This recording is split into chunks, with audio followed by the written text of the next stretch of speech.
Ok, pessoal. Então a gente estava falando ontem de caminho mais curto, né? E nós vimos a ideia de Bamford. Cara, a ideia é bem simples, né? Para ir de um até no diverso menos um, para cada aresta sendo um conjunto de arestas, relaxa a aresta. Realizando esse procedimento entre as linhas 1 a 6, né? Aqui está a inicialização, que é a descer no caminho da fonte até o infinito e do caminho da fonte até a fonte, né, zero. Feito isso aqui, você calcula o caminho completo mais curto aqui. E as linhas de 7 a 12, nós vimos que era para a gente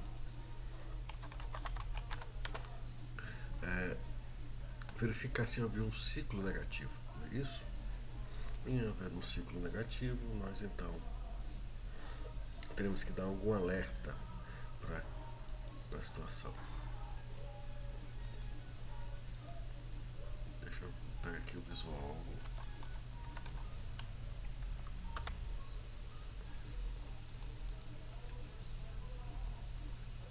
Tá? Deixa eu pegar aqui as animações de caminho mais curto.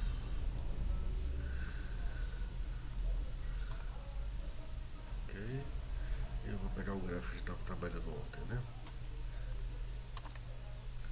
Então, a gente estava mexendo com Team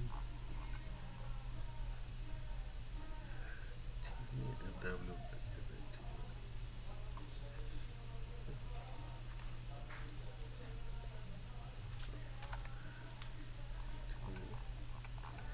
Calma, estou procurando só que abriu os arquivos que a gente estava trabalhando ontem. Acho que estava em outra pasta.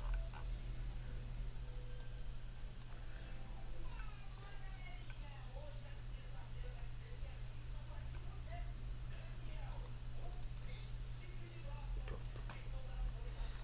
Então vamos ver aqui. Então, Bellman Ford. Tá aqui esse grafo. Só vou rodar a animação. Um de vocês, por favor, me dê um ponto inicial.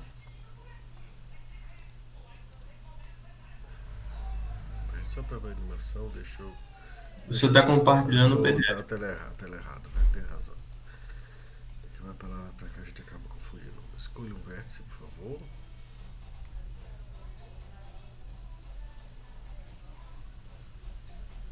6.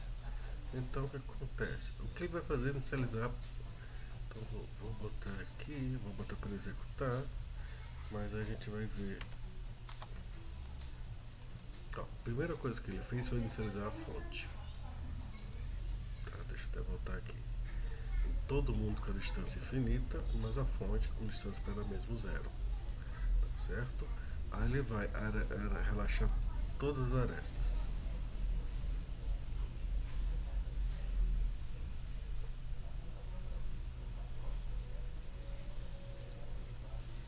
Certo? Eu botei o certo? Acho que eu botei o errado, perdão. Bem uma foda isso aqui. Aí ele vai relaxar todas as arestas. Ele não sabe qual é a primeira aresta, que faz parte do meu caminho, mas relaxando todas, ele sabe que vai ter relaxado a primeira. Aí com isso ele fez a primeira interação, agora vai fazer de novo. Ele já relaxou a primeira aresta, então se ele relaxar todas as arestas de novo, ele vai garantir que relaxou a segunda aresta do caminho mais curto. E assim em diante. Agora ele está fazendo isso a terceira vez, ele vai descobrir que relaxou todas as arestas do caminho mais curto até a terceira aresta. Agora vai repetir, mas só para descobrir que não consegue melhorar a situação atual. Do 6 ele só chega no 4, no 5 e no 7.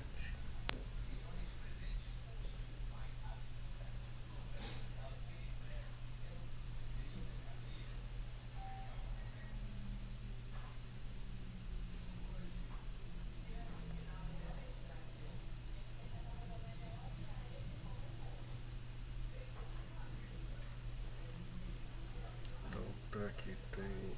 Falta essa é a penúltima passagem, vai ter mais uma passagem depois dessa. Aí vai entender que não tem mais ninguém que ele possa alcançar entre esses três nós.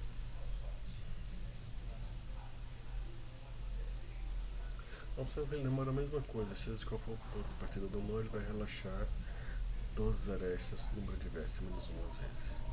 Aí descobriu que aqui da fonte dá para chegar no 4, no 5 e no 7. A distância da fonte até os dias mais novos são a maior possível. Ok?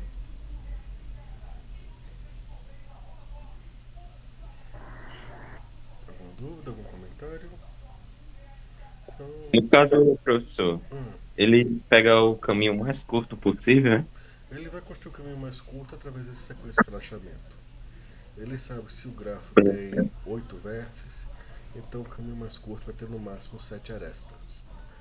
Então ele vai relaxar todas as arestas para usar aquele teorema que a matemática tem, que diz o que? Se eu relaxar as arestas, a primeira, essa segunda aresta caminho mais curta, a segunda, essa terceira, e assim por diante, até eu relaxar todas as arestas caminho mais curto, eu construo o caminho mais curto. Então ele não sabe quantas arestas tem um caminho mais curto, mas ele sabe que na pior situação vai ter um número de vértices menos um. Então ele vai relaxar todas as arestas, um número de vértices menos uma vezes, na sequência. Entendi, professor. Quando é que num grafo aparecem números negativos? Depende do que o grafo está modelando, tá certo? Vamos supor que meu grafo seja cotações de moedas, tá certo? Aí a transição de um grafo para o outro seria a transformação de quantas moedas tem de um para o outro. Essa operação é multiplicativa, concorda comigo, Lilian? Ou seja, se eu tenho $1, ele vai dar mais ou menos R$ 6 na cotação de hoje, não é mesmo? Então, se eu sair de $1 para real, eu tenho que multiplicar por 6. Curiosamente, se eu pegar e se eu for de real para euro, eu vou ter que dividir essa cotação, né? Pela cotação do dia. Então, o que acontece? Se eu tiver as moedas do mundo e a aresta me representar a transformação de quanto eu tenho de um para o outro, então vou ter um grafo, tá? As arestas têm que ser uma operação de multiplicação. Aí, para sair dessa operação de multiplicação, eu faço uma operação de log. Vocês se lembram de uma propriedade de log, que é log de A vezes B é igual a log de A mais log de B? Aí, quando eu faço isso nas arestas, eu transformo então todas as arestas do efeito multiplicativo para o efeito de soma. E aí eu consigo, com isso, pode nessa situação aparecer arestas negativas. Quando? Por exemplo, quando eu vou sair de real para euro, eu tenho que dividir. Deixa eu até ver quanto é que está a conversão do euro para dar um exemplo mais preciso. Vou botar a cotação de ontem, 12 de dezembro. Estava 6,29. Então tenho que dividir por 6,29.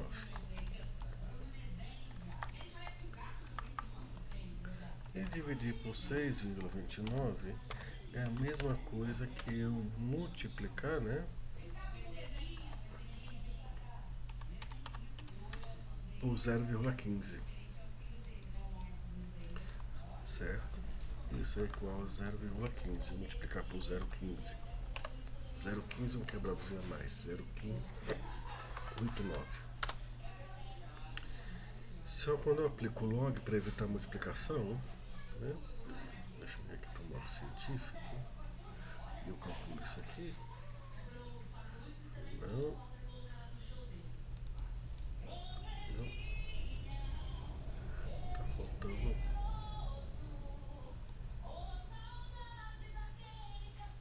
Agora apareceu. Quando eu aplico log sobre isso,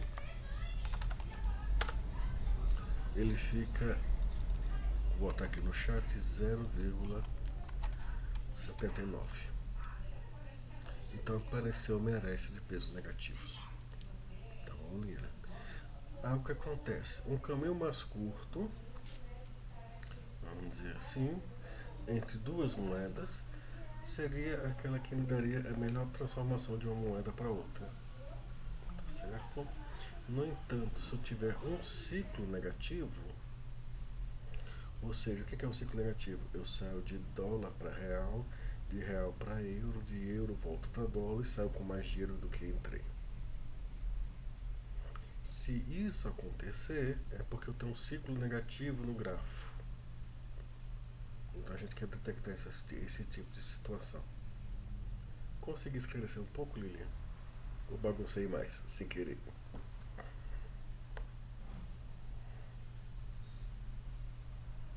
Tudo bem?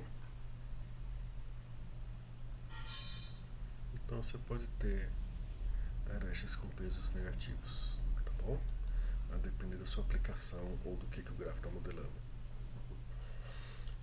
Aí você tem que tomar cuidado na hora que eu colocar um mais curto, de que não tenha um ciclo em que você sai de A para B, de B para C e de C de volta para A, ou um ciclo até mais longo, passando por vários versos, mas que quando você volta para o inicial, você volta com um custo negativo, porque isso acontece, isso aí já é um mau sinal normalmente do que seu problema está sendo modelado, tá certo? Ok? Vamos voltar para os slides. Tá? Mais alguma dúvida?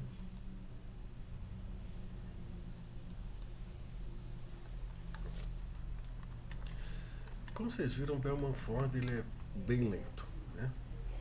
Só que algumas situações que ele pode ficar mais rápido. Mas eu vou pular algumas coisas aqui que eu não falo mais.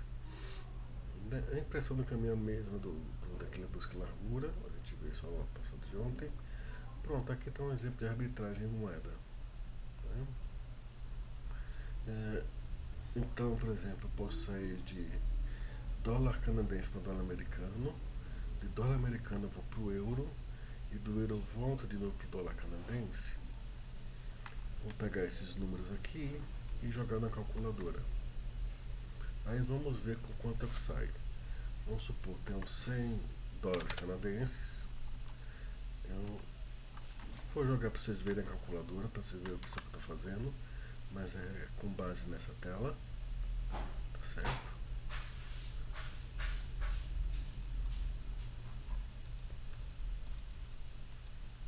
Então eu vou só fazer a multiplicação. Então 100 dólares canadenses. Eu vou multiplicar por 0,995 porque eu vou transformar ele em dólares americanos. Certo? Opa, vou ter um 9 a mais aqui. Esses dólares americanos eu vou multiplicar por 0,741, porque era a cotação do euro dessa tabela. E esse euro eu vou trazer de volta para dólar canadense.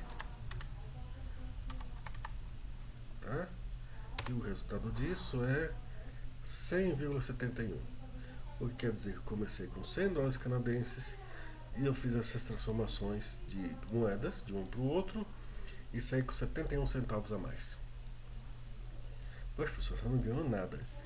Mas se você pensar que existe pelos computadores que calculam isso e fazem essa sequência em segundos, então quantas vezes eu consigo girar isso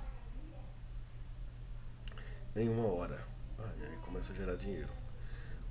Mas isso não pode acontecer. Porque o que tem que ser aqui é um problema de arbitragem de moedas. As moedas, as cotações, elas não podem permitir isso, porque senão você tem aqui um dinheiro de graça. Como assim dinheiro de graça? Não existe dinheiro grátis. Isso é uma lição extremamente importante.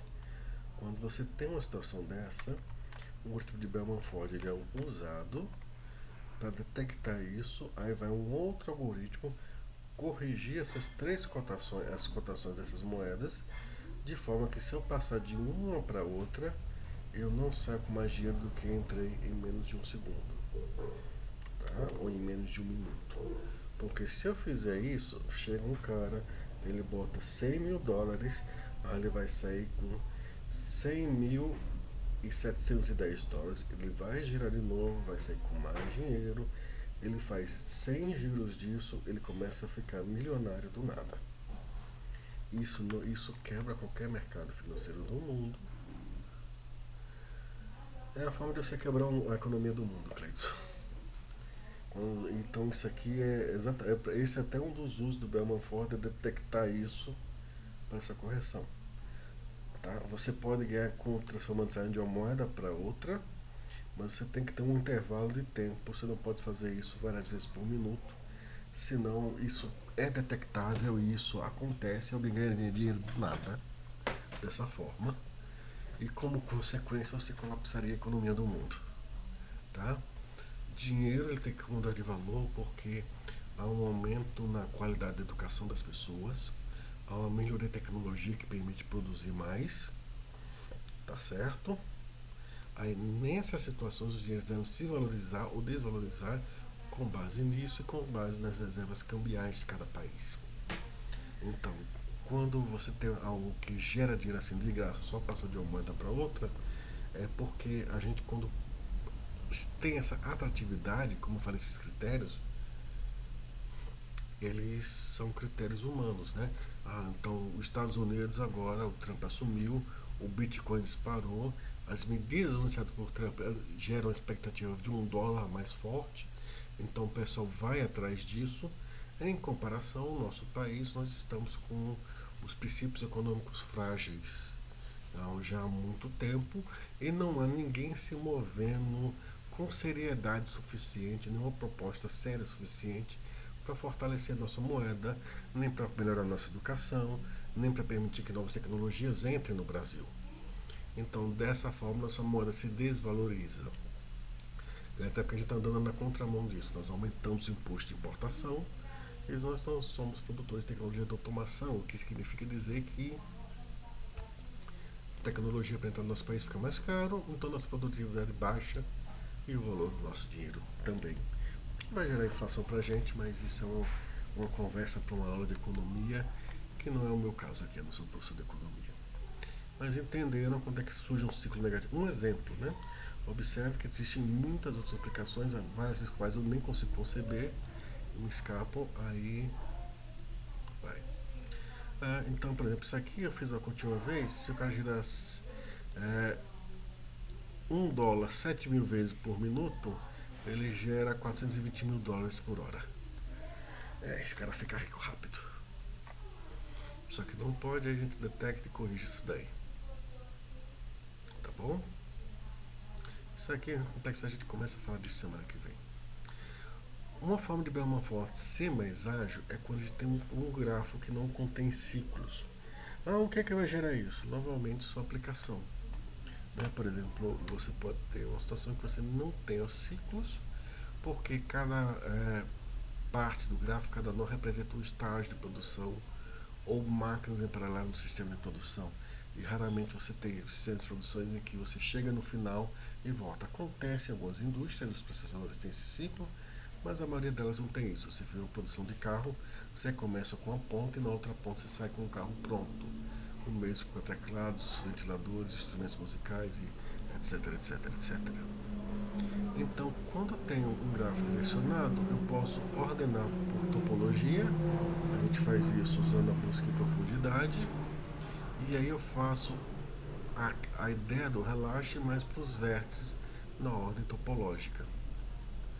Então, quando isso acontecer, quando eu estiver na ordem topológica, essa ordem topológica me indica que a transição da aresta tende para alguma direção que a topologia está indicando ali. A ordem topológica está indicando.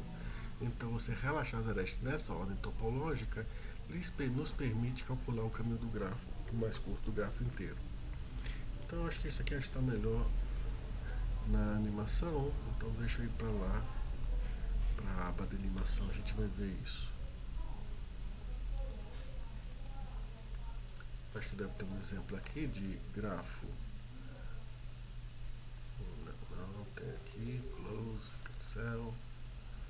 Eu acho que era para ter aqui um exemplo.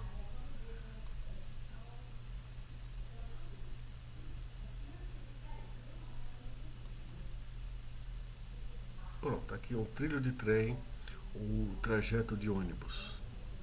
Tá? Então, esse é o gráfico de trem, aqui são trajetos de ônibus também. Tendem não, observe que não tem ciclos aqui, Ou seja, quando você sai de um vértice e não consegue voltar para ele. Aí nessas situações, quando eu faço o.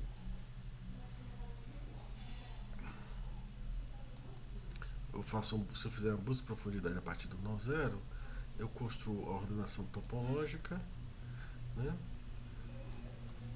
E aí ele vai conseguir calcular o caminho mais curto de forma mais eficiente, porque ele vai respeitar a ordem topológica encontrada. Tá? Acho que a animação talvez não mostre tanto isso, mas isso está de certa forma acontecendo. Aí quando você faz isso, você executa, você não precisa executar uma vez para cada para o número de vértices menos um. Você pode simplificar essa execução, se o seu grafo você sabe que ele é 100 ciclos, e rodar apenas o relaxo uma vez para cada aresta do grafo segundo a ordem topológica. Então, para cada vértice, considerando a topológica, você relaxa as arestas que saem dele. Aí, de repente, você tem o caminho mais curto todo pronto. Tá bom? Ignora essas contas aqui em azul, depois a gente vai ver ela a partir de semana que vem. A gente vai explicar isso com calma. Tá? Então a ideia é que eu vou relaxar somente as arestas segundo a ordem topológica. Então eu começo no R, um ponto de partida para ser o zero, mas o R não alcança ele, mas o zero não alcança ele. Aí a partir do zero eu faço relaxamento, olha. Aí ele calculou toda a ordem topológica. Eu precisei rodar o relaxo um menor número de vezes. Perguntas, dúvidas? Tranquilos? De boa, de boa. Bom, então pronto. A gente vai ver agora o algoritmo de Dijkstra. Se escreve assim, Dijkstra, mas a pronúncia é Dijkstra, né? Esse IJ junto em holandês tem um som de EI. Dijkstra. Tá certo? A gente parte de uma fonte simples e assume que todos os pesos são não negativos. Se os pesos são todos maiores ou iguais que zero, ele aqui funciona mais rápido que o Bellman-Ford e funciona corretamente. Então, qual é a ideia dele? Você começa com o conjunto de vértices, para você conhece o caminho mais curto. A cada interação, você acha, usando uma heap, uma folha de prioridade, o vértice mais próximo da fonte, coloca nos vértices achados e acha todos os arestas que saem dele. E relaxa os arestas que saem deles. E aí você vai ter todo mundo. Então, D é um conjunto vazio, que é o conjunto de quem já foi encontrado. Aí eu tenho minha fila de prioridade que começa com todos os vértices, enquanto a fila não estiver vazia, eu extraio um mínimo, que no começo vai ser a fonte. Ele vai para o conjunto de solução, para cada vértice vizinho de O, relaxa a aresta. Então, normalmente ele é assim encontrado nesses livros, né? Cuidado que aqui tem muita coisa escondida. Primeiro, quando você relaxa a aresta, tem que depois atualizar a fila de prioridades. E depois isso aqui é a fila de prioridades. Mas, de posse desses conhecimentos, a gente pode ver uma animaçãozinha dele.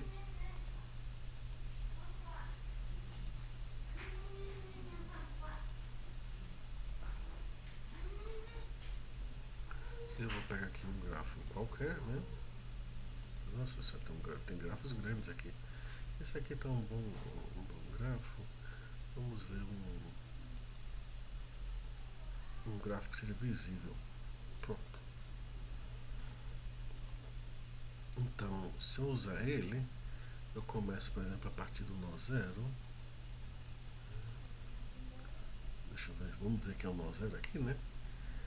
Então vamos ver ele. Ele começa, a fila só contém o zero, a fila de prioridades.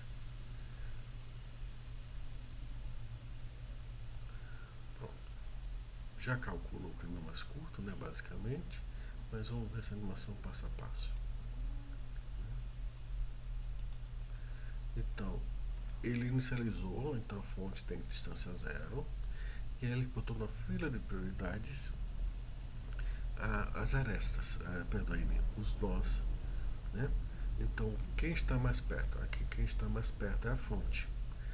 Então, você vai nela, aí você relaxa ela vai para o conjunto dos nós encontrados e aí você relaxa as arestas que saem dela. Aí encontra o nó 1 e encontra o nó 2. O nó 1 com custo 9 e o nó 2 com custo 75. Acabou isso, você atualiza a prioridade desses dois nós na sua heap binária mínima.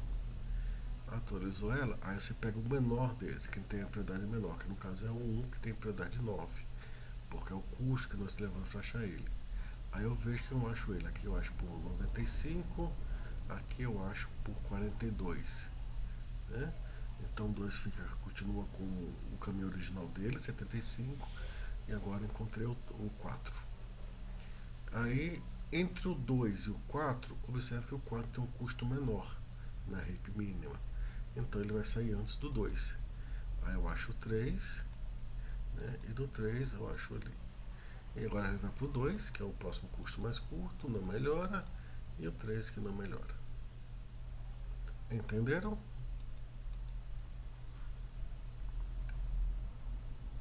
Aí se eu pegar um grafo mais longo, vamos pegar aquele exemplo do grafo trilho, né? E eu vou começar de novo a partir do nó 0. Observe quanto isso vai ser mais rápido. Ele vai relaxar as arestas do 0, encontra o 1, encontra o 2 e o 8.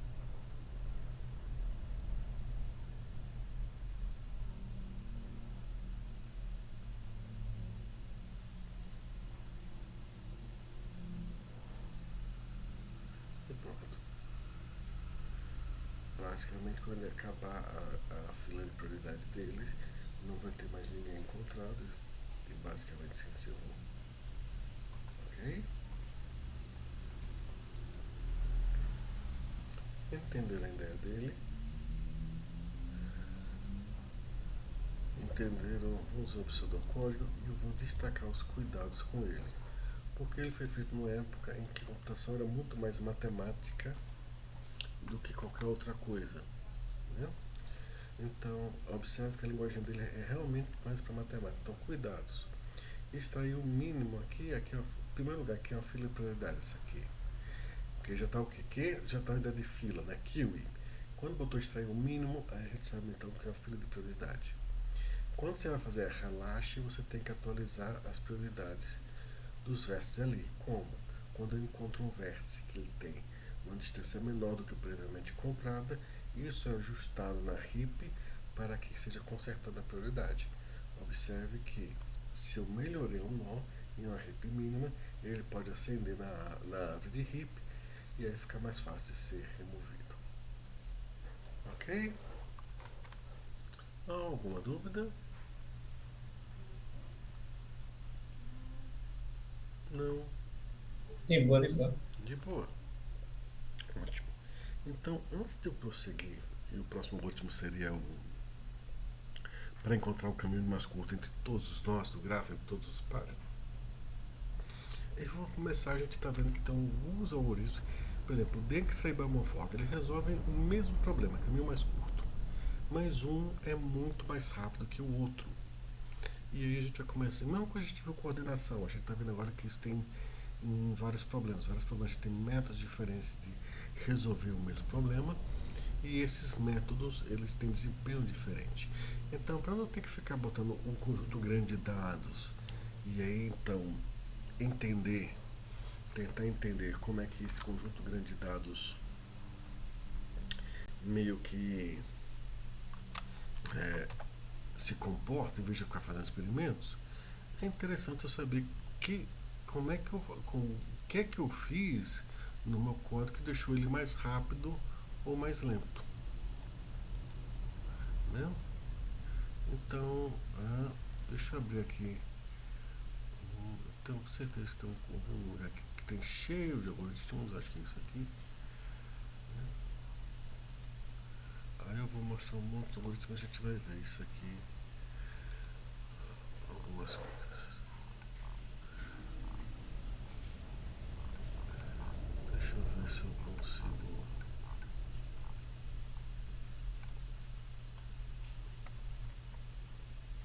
Acho que aqui já tem algumas coisas, vou botar para vocês verem.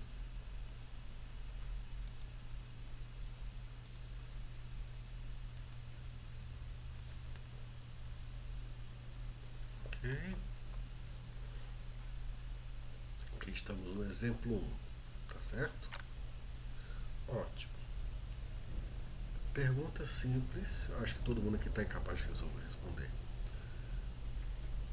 Quantas iterações o laço da leão vai dar?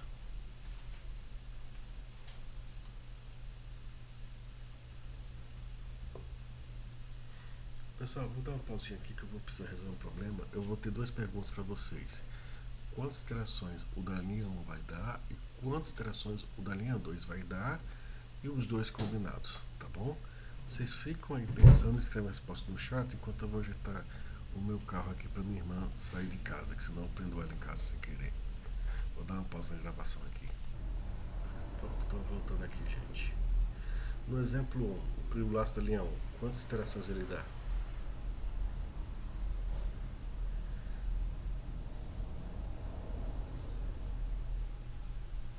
Alô? Caiu?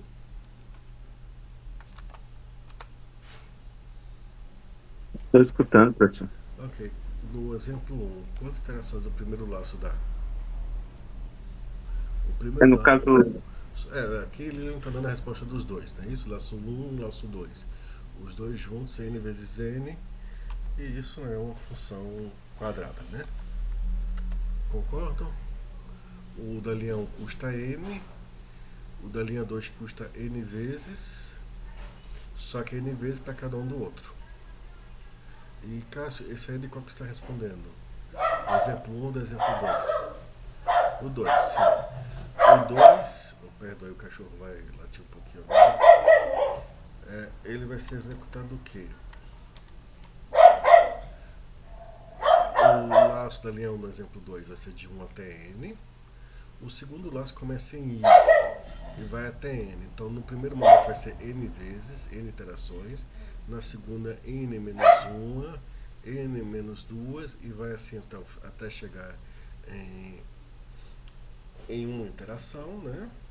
E aí então você vai ter a soma dos números naturais, o que dá essa outra fórmula que o Cássio está botando aqui. E isso também, se vocês pararem para ver, é uma função quadrada, né? Vai dar n ao quadrado, né? Mais n, tudo isso dividido por 2.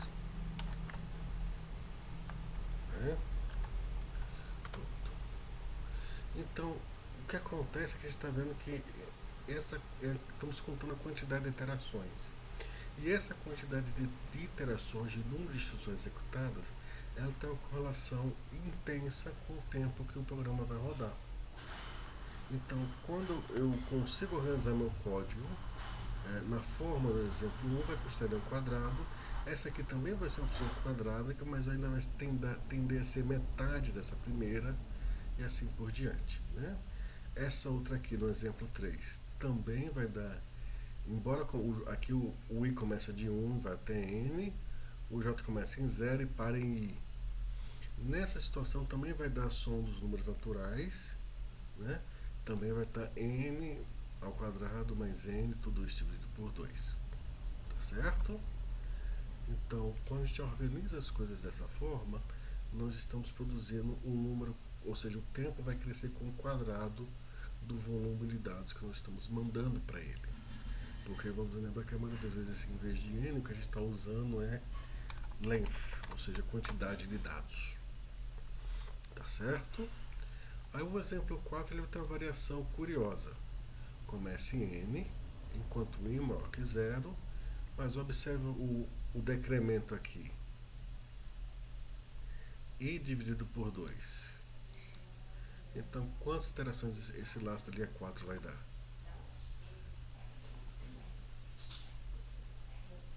infinitos, né? Não, não. Porque se a gente for parar para pensar, a linguagem de programação não funciona como matemática exata. Eu posso dividir o número várias vezes por 2, é certo isso, mas a gente vai ter um limite de vezes que a gente vai poder dividir, porque vai chegar um momento que vai truncar e vai dar zero. Quando esse elemento, o Peterson já achou aí, né? Log de n em qual base, Peterson? 2. Porque o número de vezes que eu posso dividir um número por 2 é o log dele. na base 2. Tá certo? Se eu estivesse dividindo por 3, seria log de n na base 3. Tá bom? Então, chega um momento em que se eu quiser ficar, né, é, vamos dizer assim, acima, maior ou igual que 1, né, aí então isso aqui vai bater em log de n. E esse outro, o i começa em 1, condição de parada menor que n, só que agora tem um incremento multiplicativo, i igual a i vezes 2. Quanto é que dá esse exemplo aqui?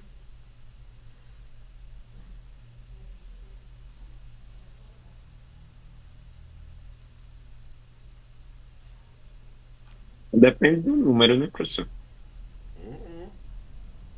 Se você parar para pensar, não é bem assim não. Se eu botar, por exemplo, o número 32, o i começando em 1, ele vai chegar lá em que momento? E se eu botar 64?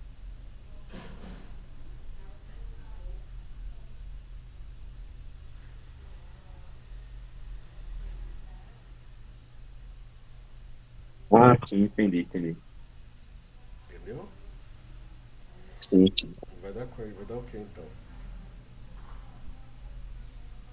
No caso, ele vai ser pela potência, né? É, pela potência. Aí o número de vezes que eu preciso ficar multiplicando por 2 até chegar ao número é a mesma conta do log. Também é log na Sim, base sim. 2. Tá certo? E aí o que acontece? Se eu combinar um laço com o outro, por exemplo, esse laço do exemplo 6, eu tenho um passo que é divisão, mas o laço interno vai de 0 até n. Então quanto isso aqui vai dar?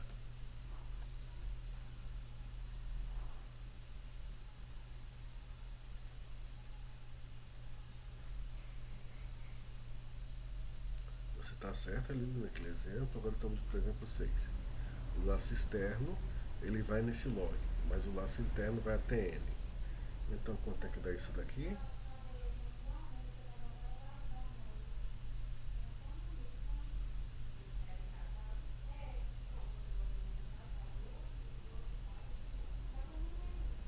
Vamos voltar um pouquinho, acho que alguém bugou aí a cabeça. Nesse primeiro vocês me disseram que era n vezes n. Por quê?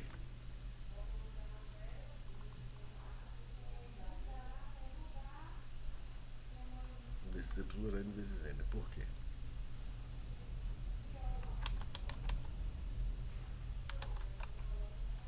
Porque os dois iriam rodar o mesmo tanto de vezes, né? Exatamente.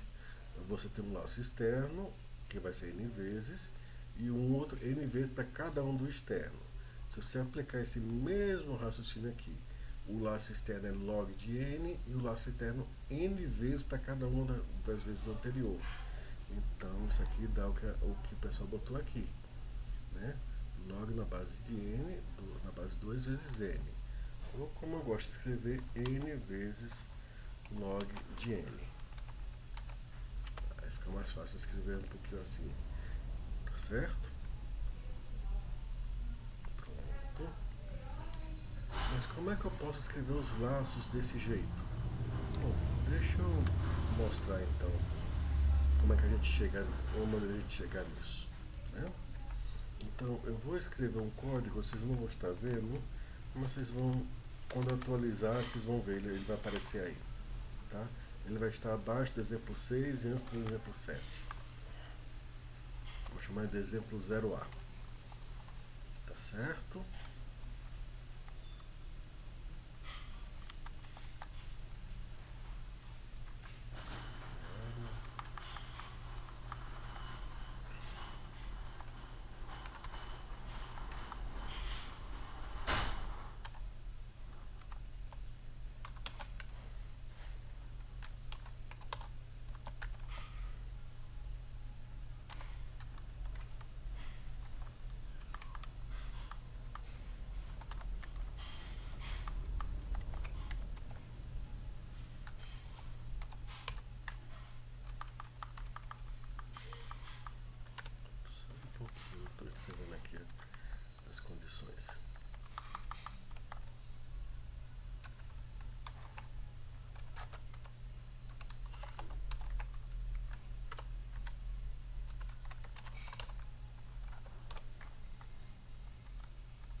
terminamos. Vou ver se vai aparecer agora aí.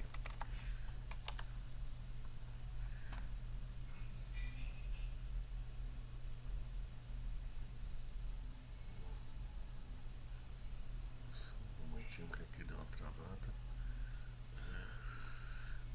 Eu esqueci um símbolo.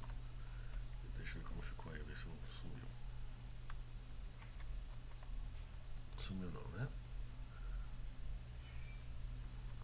Então vamos lá aqui. Exemplo 0A. Tá aqui. Tá um pouco mais confuso, né? Então vamos ver aqui.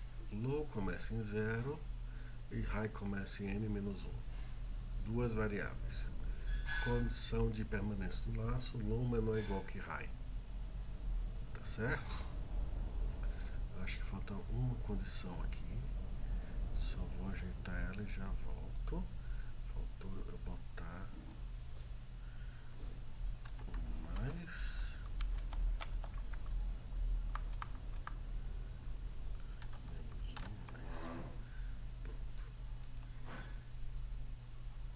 Agora ficou certinho.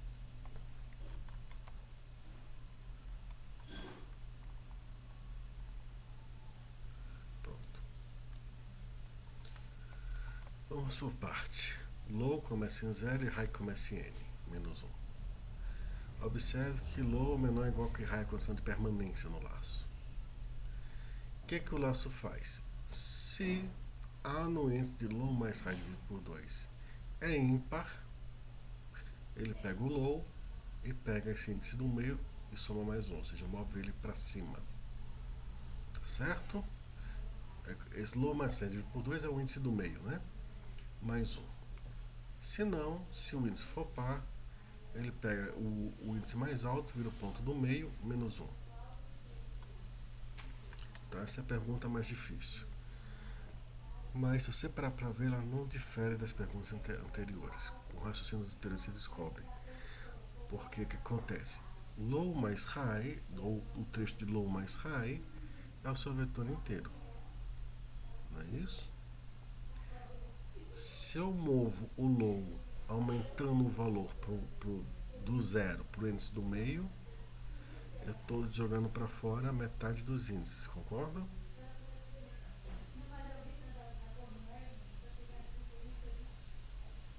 Buguei vocês?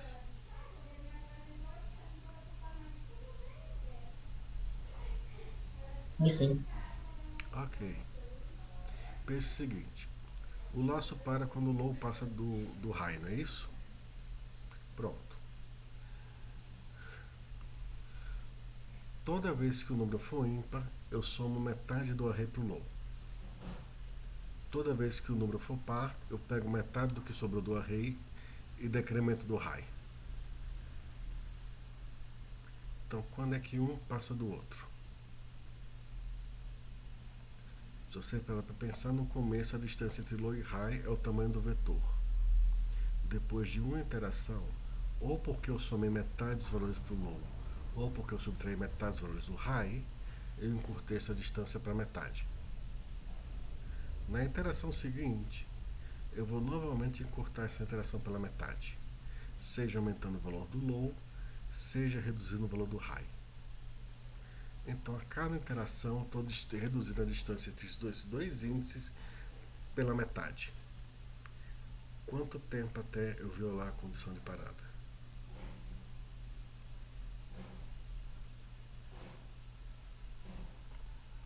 Log de n sobre 2. Chegou perto, Peterson. Está bateu na trave. Só tirar o barra 2 aí. É log de n.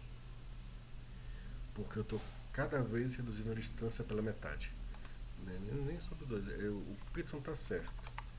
Porque, como eu estou jogando metade fora, é log de n na base 2. Tá certo? O professor se complicou nossa vida do nada. Sim e não. Vamos ressuscitar alguns velhos companheiros de vocês, tá? Coisas que vocês já viram em estrutura de dados 1, né? Mas já se esqueceram Ou que também a gente não tinha esse foco, né, de apresentar a noção de custo de tempo para vocês. Até porque demora um pouco, algumas semanas para apresentar isso. O começo é assim, né? Então a gente está vendo aqui esse saber quantas interações um laço vai durar e uma função, como ela vai durar, se vai ser n ao quadrado, n log de n, isso é chamado complexidade computacional. Pronto. Quantas iterações vai dar esse laço aqui da busca sequencial?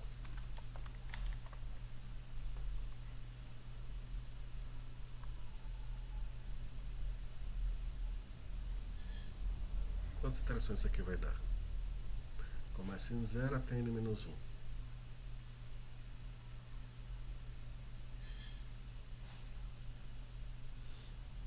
Tem alguma coisa atrapalhando na conta?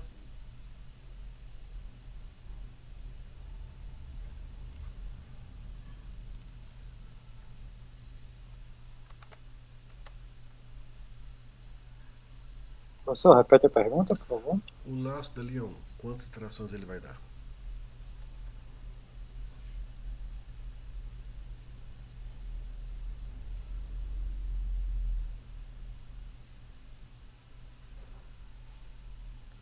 O que está atrapalhando o seu raciocínio? Me diga.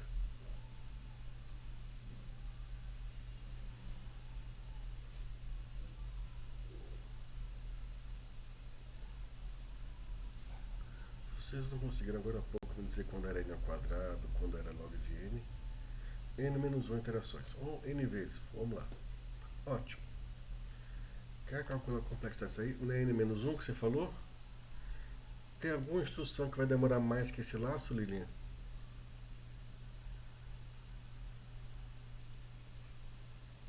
Sim ou não?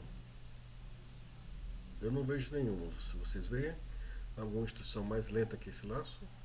Não. Então a complexidade desse código, você escreve um O grande e escreve um n-1 dentro dele.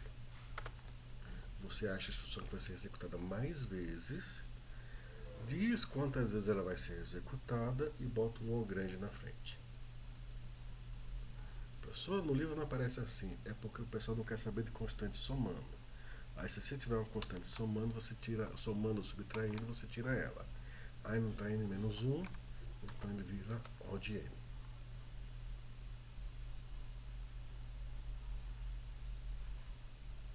Entendeu como é que se faz? Esse é o básico de complexidade. Depois eu vou formalizar e explicar por que são essas contas. Mas eu quero que vocês entendam essa base primeiro. Porque na prática é isso que vocês vão fazer. Alguém tem algum problema com isso daqui? Alguém vê alguma coisa que está atrapalhando chegar nesse raciocínio? Por favor, me fale, porque isso aqui é importante. E vai ser um tema recorrente em todo esse semestre, esse período letivo. Tudo bem?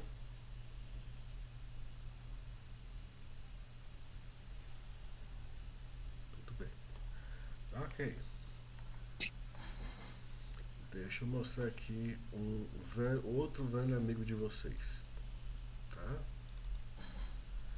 Então vou mostrando primeiro para aqueles conhecidos que vocês olham assim, ou vem trauma da prova, ou vem um sorriso porque acertaram a questão da prova. Tá? Então deixa eu passar por esse pessoal aqui. Então eu vou jogar vocês para um outro conjunto de slides, onde vocês vão ver um velho amigo de vocês. E vocês vão me dizer a complexidade dele, tá certo? Deixa eu só achar esse velho amigo de vocês.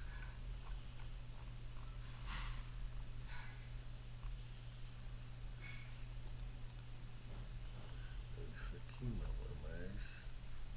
Daqui a pouco vamos para ele, mas é mais embaixo. Tá aqui. Ok, qual é a instrução que é executada mais vezes aqui?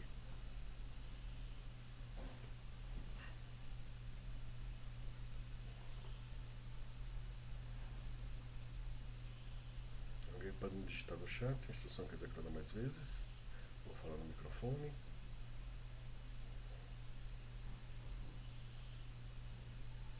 Como é a pergunta, professor? Qual a instrução que é executada mais vezes aqui?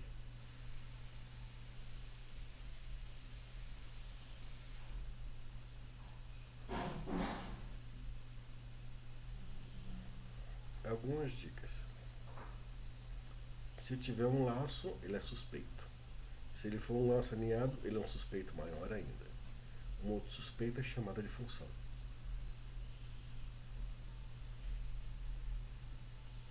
Tem algum desses suspeitos aqui?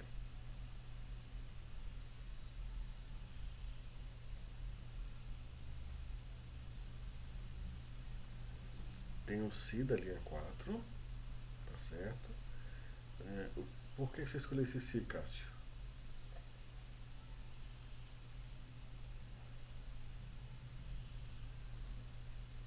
Você tem um porquê?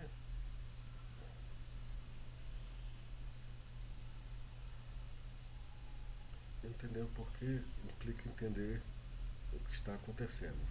Tem mais de uma resposta certa aqui, tá? Só para deixar claro. Não tem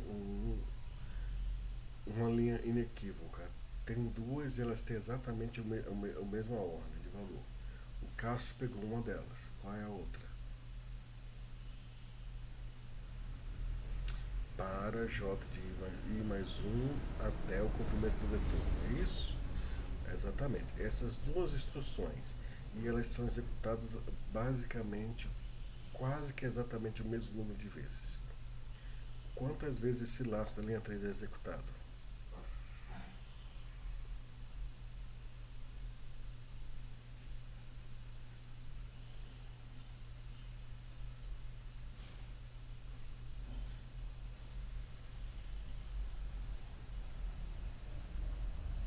Lembra dos exemplos que a gente fez agora há pouco? Para E de 1 até N, para J de I mais 1 até N. Vocês me deram um valor para isso. Acho que foi até o Cássio que me deu. Qual foi o valor que vocês me deram ali atrás?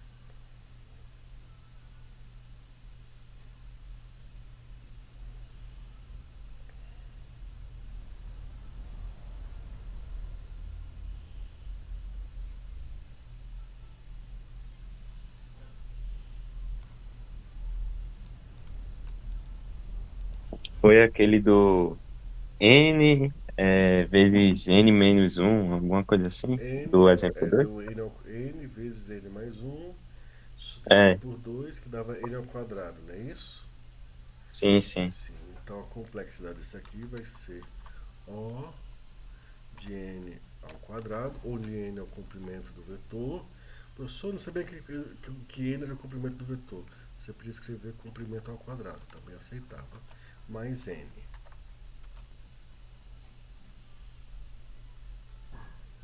Ok? Todo mundo está entendendo por essas contas?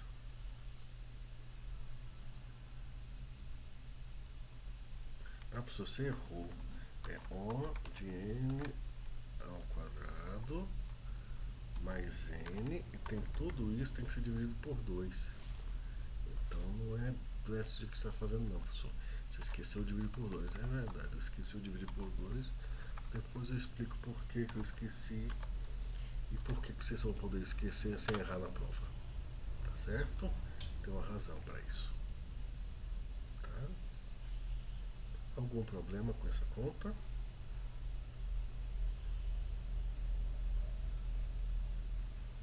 Todo mundo bem? John, Gabriel Calaça, Heloísa. Tudo bem? José Alexandro.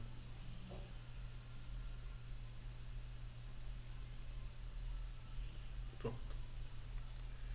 Tudo ok. Então vamos para alguém que a gente conheceu esse período, né? Mas que não é difícil. Aqui temos vários suspeitos, né? Então vamos ver cada um dos suspeitos. Quando a gente tem muitos suspeitos empatando, faz a conta de cada um que desempata. O primeiro, temos aqui 4 laços, não é isso? Todos eles são suspeitos. Quantas vezes o primeiro laço da linha 2 é executado?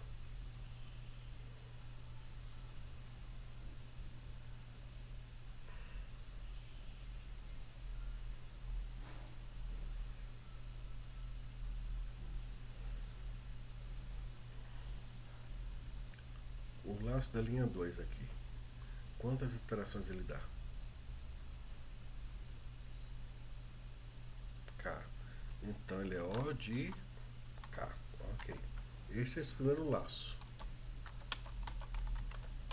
O segundo laço, o laço da linha 6.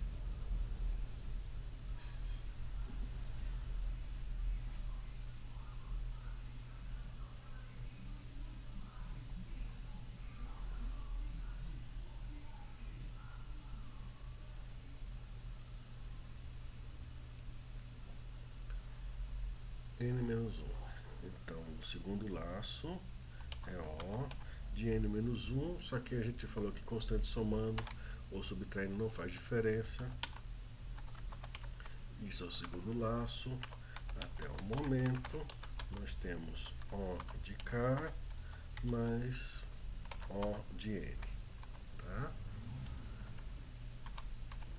Quando eu tenho a soma de duas funções, as regras me dizem que eu posso botar a soma das duas funções dentro do O. Então, estou explicando uma regra. Até mais, Cleidson. Ok? Laço da linha 11.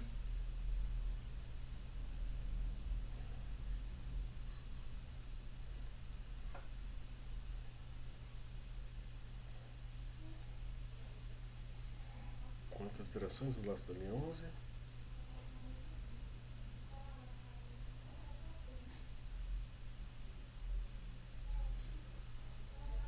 O de K. Soma ou subtração a gente elimina, soma ou subtração de constante. Então eu vou ter O de N mais K mais O de K. E isso vai me dar O de N mais 2K. Ok? Laço da linha 14.